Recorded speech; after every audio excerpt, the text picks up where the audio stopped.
नमस्कार मित्रांनो, आज आपण पाहणार आहोत की नवीन व्हीओ टॅलीमध्ये कसा क्रिएट करावा। ही आहे आपली टॅलीची स्क्रीन। यामध्ये आपण MSRLM मॉड्यूल मध्ये एंटर करायचे आहे। त्यानंतर आपण मास्टर्स मध्ये एंटर करणार आहोत। इथे आल्यावर आपण क्रिएट मध्ये जाणार आहोत। नंतर आपण व्हीओ मेंबर अकाउंट मध्ये एंटर करणार आहोत। इथे आल्यावर आपल्याला व्हीओ चे नाव टाकायचे आहे।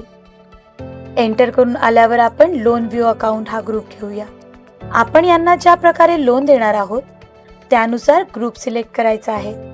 Maintain balance bill bye bill मध्ये आपल्याला येस ठेवायचे आहे। पुढे एंटर केल्यावर लोन डिटेल हा ऑप्शन आपण नो ठेवणार आहोत। हा व्हीओ आपल्याला नुकताच जॉईन झालेला आहे, त्याने कुठलेही लोन घेतलेले नाही, त्यामुळे आपण येथे नो ठेवणार आहोत। व्हीओ कोड मध्ये आपल्याला व्हीओचा कोड टाकायचा आहे।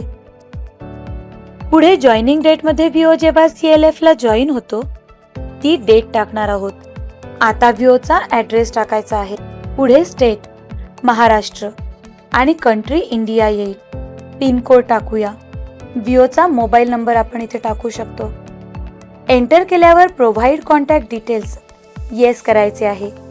त्यानंतर इथे आपण एक अल्टरनेटिव्ह कॉन्टॅक्ट नंबर टाकू शकतो। व्हीओचा ईमेल ID असेल तर तोही आपण इथे टाकू शकतो। ही सर्व माहिती एकाच ठिकाणी नोंदवू शकतो, त्यामुळे पुढे सहज संपर्क साधण्यास मदत होते। प्रोव्हाइड बँक डिटेल्स मध्ये आपण व्हीओचे बँक डिटेल्स टाकू शकतो। एंटर करून आपल्याला व्हीओचा पॅन नंबर टाकायचा आहे। एंटर करून ॲक्सेप्ट वर क्लिक करायचे आहे। हा झाला आपला व्हीओ क्रिएट। समजा यात आपल्याला काही बदल करायचे असतील किंवा काही माहिती ऍड करायची असेल तर तेही आपण करू शकतो। त्यासाठी आपल्याला MSRLM मॉड्यूल मध्ये जावे लागेल।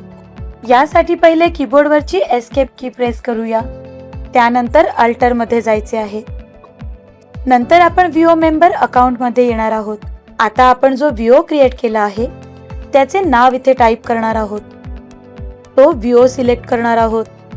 त्यावर एंटर करून आपण तो ओपन करणार आहोत। इथे आपण व्हीओ कोड चेंज करूया। ॲड्रेस मध्ये काही अधिक माहिती लिहायची असेल तर ती लिहूयात। आता ही स्क्रीन आपण सेव्ह करूया। हा झाला आपला व्हीओ क्रिएट आणि व्हीओ अल्टरेशन।